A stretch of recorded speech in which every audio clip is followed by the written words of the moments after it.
Hello दोस्तों, नमस्कार। स्वागत है आपके अपने यूट्यूब चैनल संजय टेक्निकल @21 में। आज की इस वीडियो में हम फिटर टेट के कुछ इम्पॉर्टेंट MCQs क्वेश्चंस का डिस्कशन करने वाले हैं। तो ये वीडियो आप लोगों के लिए काफ़ी इंपॉर्टेंट होने वाली है, क्योंकि आज की इस वीडियो में हम प्रीवियस ईयर में पूछे गए फिटर टेट के कुछ बहुत ही इंपॉर्टेंट क्वेश्चंस का डिस्कशन करने वाले हैं। तो ये सारे जो क्वेश्चंस हैं आपके एशियन की बुक के जो MCQs हैं, वो सारे क्वेश्चन आज की इस वीडियो में हम डिस्कस करने वाले हैं। और इस बुक से जो है आपके प्रीवियस ईयर एग्जाम में कई बार और कई सारे एग्जाम में क्वेश्चन पूछे गए हैं। तो ये सीरीज़ आप लोगों के लिए काफ़ी इंपॉर्टेंट होने वाली है। आज की इस वीडियो में हम मेजरमेंट और मेजरिंग टूल से संबंधित जो इंपॉर्टेंट क्वेश्चन हैं उन सभी क्वेश्चंस का डिस्कशन करेंगे। और इस चैप्टर में आपके 60 क्वेश्चन हैं, तो आज की इस वीडियो में हम 20 क्वेश्चन का डिस्कशन करेंगे। बाकी नेक्स्ट वीडियो में हम 20 क्वेश्चन का डिस्कशन करेंगे, और जो नेक्स्ट वीडियो आएगी उसमें आपके 20 क्वेश्चन का हम लोग डिस्कशन करने वाले हैं। तो इस प्रकार से मेजरमेंट और मेजरिंग टूल्स से संबंधित आपके 3 वीडियो आएंगे, जिसमें हम पूरे क्वेश्चंस को कंप्लीट करेंगे। और आई होप इस टॉपिक से आपके प्रीवियस ईयर एग्जाम में क्वेश्चन पूछे गए हैं और आने वाले एग्जाम में भी आपके क्वेश्चन पूछे जाएंगे। अगर आप कंप्लीट सीरीज़ को देखते हैं तो यहाँ से अगर आप किसी भी टेक्निकल एग्जाम की तैयारी करते हैं तो आपकी प्रिपरेशन एक बहुत ही अच्छी लेवल पे हो जाएगी, जहाँ से आप किसी भी एग्ज़ाम को अच्छे तरीके से स्कोर कर सकते और एग्ज़ाम को आप क्रैक कर सकते हैं। तो वीडियो को लास्ट तक देखिएगा। चलिए आज की इस वीडियो को शुरू करते हैं। तो आज का जो हमारा पहला प्रश्न है वह स्टील रूल से है। ठीक है, क्वेश्चन है स्टील रूल किस प्रकार का इंस्ट्रूमेंट है। तो याद रखिएगा, स्टील रूल जो होता है हमारा डायरेक्ट रीडिंग मेजरिंग इंस्ट्रूमेंट है। तो इसमें आपका फोर्थ ऑप्शन सही है, डायरेक्ट रीडिंग मेजरिंग इंस्ट्रूमेंट। ठीक है, तो आपको याद रखना है। स्टील रूल की बात करें तो इसकी लिस्ट काउंट होती है 0.5 मिलीमीटर, ये आपको याद रखना है। ठीक है, और ये आपके स्टेनलेस स्टील के बनाए जाते हैं, तो ये भी काफ़ी इंपॉर्टेंट है, आपको याद रखना है। नेक्स्ट क्वेश्चन की बात करते हैं। सेकेंड नंबर क्वेश्चन आपसे पूछा गया है, कंपोनेंट की माप लेते समय क्या निर्धारित किया जाता है। तो याद रखिएगा, किसी कंपोनेंट की माप लेते हैं तो हम उस समय उसके एक्चुअल साइज़ को जो है निर्धारित करते हैं। तो इसमें एक्चुअल साइज़ यानी कि वास्तविक साइज़ आपका राइट आंसर है। सेकेंड ऑप्शन इसमें सही हो जाएगा। ठीक है, तो ये काफ़ी इंपॉर्टेंट क्वेश्चन है। ठीक है, इस प्रकार के क्वेश्चन आपसे एग्जाम में पूछे जाते हैं, और आई होप आपके आने वाले एग्जाम में भी क्वेश्चन इस प्रकार के पूछे जाएंगे। चलिए नेक्स्ट क्वेश्चन की तरफ बढ़ते हैं। नेक्स्ट क्वेश्चन आपसे पूछा गया थर्ड नंबर का, स्टील रूल किस धातु से बनाए जाते हैं। तो मैं आपको फर्स्ट वाले क्वेश्चन में बताया था कि स्टील रूल जो होते हैं आपके स्टेनलेस स्टील के बनाए जाते हैं। तो इसमें आपका थर्ड ऑप्शन सही है, स्टेनलेस स्टील।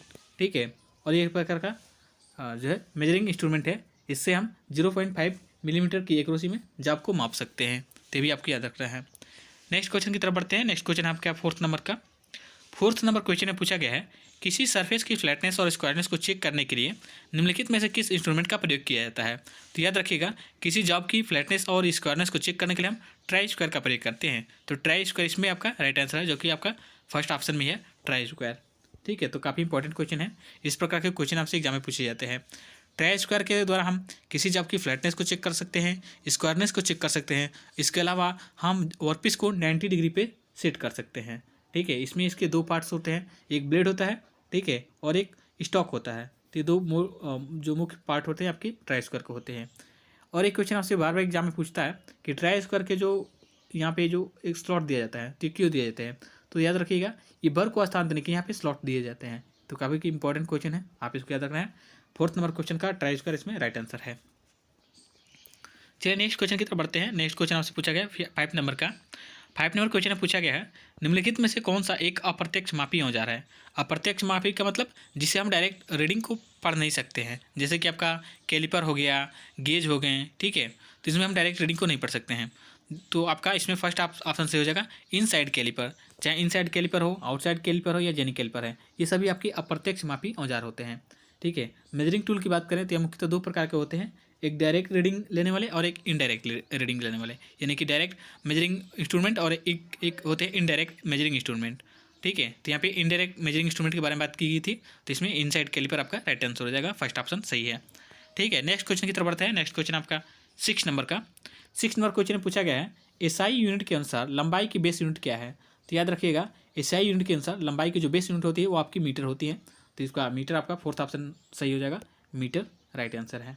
ठीक है, तो इस प्रकार के काफ़ी नॉर्मल और कॉमन क्वेश्चन भी आपसे एग्जाम में पूछ लिया जाता है कभी कभी, तो आपको याद रखना है। रिवीजन क्योंकि बहुत ज़रूरी है, इस वजह से मैं आप लोगों के लिए कॉमन और जितने डिफिकल्ट क्वेश्चन सभी क्वेश्चन का मैं आप लोगों के साथ में डिस्कस कर रहा हूँ। ठीक है, नेक्स्ट क्वेश्चन है आपका 7 नंबर 7 नंबर क्वेश्चन में आपसे पूछा गया है निम्नलिखित में से कौन सा काम ट्राई स्क्वायर का नहीं है। तो याद रखिएगा ट्राई स्क्वायर के द्वारा हम कोण मापने का काम नहीं करते हैं, तो जबकि आपका फर्स्ट ऑप्शन में ये है समकोण मापना, क्योंकि यह एक प्रकार का जो है अप्रत्यक्ष मापी औजार है, यानी कि इनडायरेक्ट मेजरिंग टूल है। तो इसमें हम कोण माप नहीं सकते बल्कि वर्कपीस को 90 डिग्री पे सेट कर सकते हैं। तो समकोण मापना यह ट्राई स्क्वायर का काम नहीं है। फर्स्ट ऑप्शन आपका सही हो जाएगा। नेक्स्ट क्वेश्चन की तरफ बढ़ते हैं। नेक्स्ट 8 नंबर क्वेश्चन आपसे पूछा गया है निम्नलिखित में से कौन सा एक डायरेक्ट रीडिंग इंस्ट्रूमेंट है। और हम आपको पहले बता चुके हैं कि जो मेजरिंग इंस्ट्रूमेंट होते हैं आपके दो प्रकार के होते हैं, एक डायरेक्ट रीडिंग लेने वाले और एक इनडायरेक्ट रीडिंग लेने वाले। तो पहले वाले क्वेश्चन में इनडायरेक्ट के बारे में बात की गई थी और इस क्वेश्चन में हम डायरेक्ट रीडिंग लेने वाले इंस्ट्रूमेंट के बारे में पूछा गया है। तो याद रखिएगा जो स्टील रूल है वो आपका डायरेक्ट रीडिंग मेजरिंग इंस्ट्रूमेंट है। तो आपका सेकंड ऑप्शन इसमें सही हो जाएगा, स्टील रूल आपका राइट आंसर है। ठीक है, चलिए नेक्स्ट क्वेश्चन की तरफ बढ़ते हैं। नेक्स्ट क्वेश्चन आपसे पूछा गया है 9 नंबर का। 9 नंबर क्वेश्चन में पूछा गया है ट्राई स्क्वायर के द्वारा किस कोण की चेकिंग कर सकते हैं। तो याद रखिएगा ट्राई स्क्वायर के द्वारा हम वर्कपीस को 90 डिग्री में चेक कर सकते हैं। ठीक है, तो इसमें 90 डिग्री फोर्थ ऑप्शन आपका सही हो जाएगा 90 डिग्री। ठीक है, तो आपको याद रखना है, काफ़ी सारे इंपॉर्टेंट ये क्वेश्चन है। 10 नंबर क्वेश्चन है स्टील रूल की सहायता से कम कितनी माप ली जा सकती है। थोड़ा सा क्वेश्चन फिर से देख लीजिएगा आप लोग। स्टील रूल की सहायता से कम कितनी माप ली जा सकती है। तो याद रखिएगा स्टील रूल की सहायता से हम आधा mm यानी कि 0.5 मिलीमीटर की माप ले सकते हैं। फोर्थ ऑप्शन आपका सही हो जाएगा 0.5 मिलीमीटर। ठीक है, तो याद रखना है आपको। नेक्स्ट क्वेश्चन की तरफ बढ़ते हैं। नेक्स्ट क्वेश्चन है आपका 11 नंबर का। 11 नंबर क्वेश्चन में आपसे पूछा गया है मीट्रिक माइक्रोमीटर में एक पूर्ण चक्कर में थिम्बल कितना आगे बढ़ता है। तो ये अभी आपकी जितना लिस्ट काउंट होती है आपके स्टील रूल की, उतना ही आपका जो है एक पूर्ण चक्कर में थिम्बल आपके आगे बढ़ता है मीट्रिक माइक्रोमीटर में। तो 0.50 मिलीमीटर आपका थर्ड ऑप्शन इसमें सही हो जाएगा 0.50 मिलीमीटर। ठीक है, तो इस प्रकार के क्वेश्चन आपसे भी एग्जाम में पूछे जाते हैं, तो आपको याद रखना है। नेक्स्ट क्वेश्चन है आपका 12 नंबर का। ये काफ़ी इंपॉर्टेंट क्वेश्चन है क्योंकि ये क्वेश्चन कई सारे एग्जाम में पूछा गया है, बार बार रिपीट होता है क्वेश्चन, इसलिए आपको थोड़ा सा इसको फोकस करके जो है इस क्वेश्चन पे थोड़ा सा विशेष फोकस करिएगा। क्वेश्चन है आपका 12 नंबर का। वर्नियर वेवल प्रोटेक्टर के बारे में बात की गई है कि वर्नियर वेवल प्रोटेक्टर का लिस्ट काउंट कितना होता है, यानी कि वर्नियर वेवल प्रोटेक्टर की अल्पतमांक कितनी होती है। तो याद रखेंगे कि वर्नियर वेवल प्रोटेक्टर की जो अल्पतमांक होती है वो 5 मिनट होती है। तो 5 मिनट इसमें आपका राइट आंसर हो जाएगा। ठीक है, सेकेंड ऑप्शन इसका सही है 5 मिनट। चलिए नेक्स्ट क्वेश्चन की तरफ बढ़ते हैं। नेक्स्ट क्वेश्चन आपसे 13 नंबर पूछा गया है मीट्रिक माइक्रोमीटर का लिस्ट काउंट पूछा गया फिर। तो याद रखिएगा जो मीट्रिक माइक्रोमीटर होता है इसका लिस्ट काउंट होता है 0.01 मिलीमीटर। आपका फर्स्ट ऑप्शन ही सही हो जाएगा 0.01 मिलीमीटर। मीट्रिक माइक्रोमीटर की बात करें तो ये आपका डायरेक्ट रीडिंग इंस्ट्रूमेंट है। ठीक है, और इसके द्वारा हम सॉरी इसमें कलर क्यों नहीं आ रहा है भाई, तो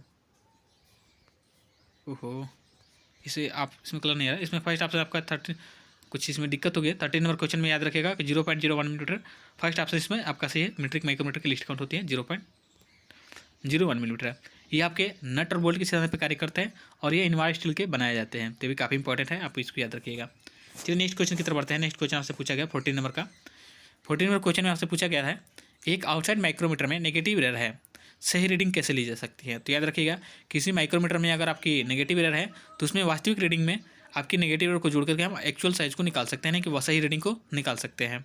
ठीक है, अब माइक्रोमीटर में रीडिंग एरर की बात करते हैं मुख्यतः आपके 3 प्रकार के होते हैं, जीरो रीडिंग, पॉजिटिव एरर और नेगेटिव एरर। ठीक है, ये 3 प्रकार के आपके एरर होते हैं माइक्रोमीटर में। तो आपका फर्स्ट ऑप्शन इसमें सही हो जाएगा वास्तविक रीडिंग। यहाँ पे ग्रेडिंग हो गया है जबकि आपकी रीडिंग होना चाहिए था। ठीक है, तो ये भी आप याद रखेंगे रीडिंग होना चाहिए था। वास्तविक इसमें क्या करते हैं, वास्तविक रीडिंग प्राप्त करने के लिए हम नेगेटिव एरर को जोड़ देते हैं। ठीक है, तो इसका फर्स्ट ऑप्शन आपका सही हो जाएगा। नेक्स्ट क्वेश्चन की तरफ बढ़ते हैं। नेक्स्ट क्वेश्चन आपसे पूछा गया है 15 नंबर का।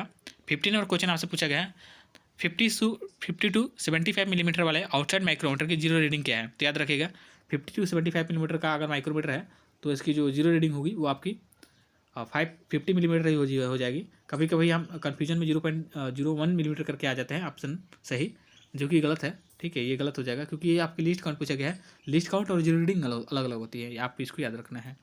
ठीक है, तो नेक्स्ट क्वेश्चन की तरफ बढ़ते हैं। नेक्स्ट क्वेश्चन आपसे 16 और पूछा गया है बाहरी व्यास की कंसेंट्रिसिटी को चेक करने के लिए निम्नलिखित में से कौन सा उपकरण प्रयोग में लाया जाता है। तो याद रखिएगा किसी भी जाव की बाहरी व्यास की कंसेंट्रिसिटी को चेक करना है, यानी कि केंद्रस्थितिया को चेक करना हो तो उसके लिए हम डायल टेस्ट इंडिकेटर का प्रयोग करते हैं। तो इसमें थर्ड ऑप्शन आपका सही है डायल टेस्ट इंडिकेटर।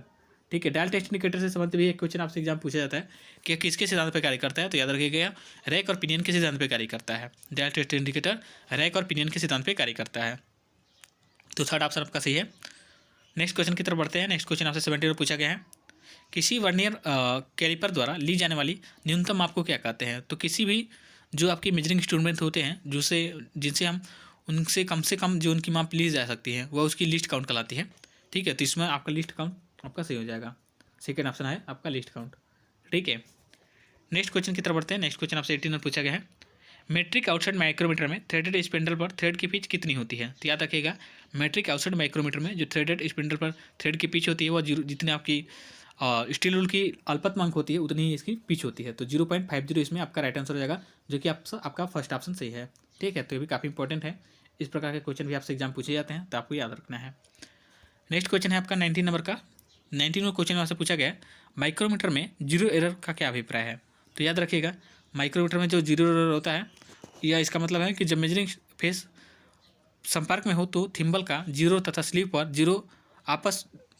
जीरो आपस में डेटम लाइन पर जीरो आपस में नहीं मिलान करते हैं। तो इसमें हम क्या होता है, आपका फोर्थ ऑप्शन आपका सही हो जाएगा कि इसमें थोड़ा सा गैप रह जाता है एनविल और आपके स्पिंडल के बीच में, उसी को हम क्या कहते हैं, जीरो एरर कहते हैं।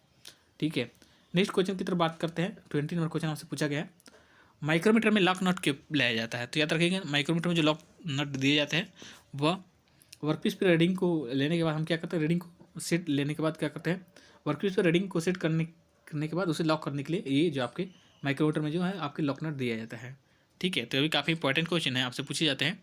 और एक क्वेश्चन आपसे पूछा जाता है माइक्रोमीटर के रैचेट स्टॉप से संबंधित, ये किस लिए दिया जाता है? तो याद रखिएगा, ये प्रेशर को कंट्रोल करने के लिए दिए जाते हैं और इसमें आपके जो है कौन सा आपका वाटर थ्रेड कटी रहती है। तो ये भी काफ़ी इंपॉर्टेंट क्वेश्चन है, आपसे पूछा जाता है एग्जाम में, तो इसको याद रखना है, लॉक नट और आपके रैचेट स्टॉप, इससे संबंधित क्वेश्चन आपसे एग्जाम पूछे जाते हैं। तो मैं आपको पुनः देता हूँ, लॉक नट रीडिंग को सेट करने के बाद उसे लॉक करने के लिए प्रयोग में लाया जाता है, जबकि रैचेट स्टॉप जो होता है आपके प्रेशर को कंट्रोल करने के लिए लगाए जाते हैं और इसमें आपके बटर थ्रेड कटी रहती है। तो आज की इस वीडियो में हमने मेजरमेंट और मेजरिंग टूल से संबंधित 20 क्वेश्चन का डिस्कशन किया है। आई होप वीडियो आपको अच्छी लगी होगी और आज आप आज की इस वीडियो के माध्यम से आज आपने फिटर ट्रेड से संबंधित जरूर कुछ नया सीखा होगा। और वीडियो अच्छी लगी हो तो प्लीज़ वीडियो को लाइक कर, चैनल पर पहली बार विजिट करें तो चैनल को सब्सक्राइब कर लीजिएगा, ताकि हमारी आने वाली वीडियो का अपडेट आपको मिलता रहे। आज की इस वीडियो में इतना ही, मिलते हैं नेक्स्ट वीडियो में, तब तक के लिए धन्यवाद और जय हिंद।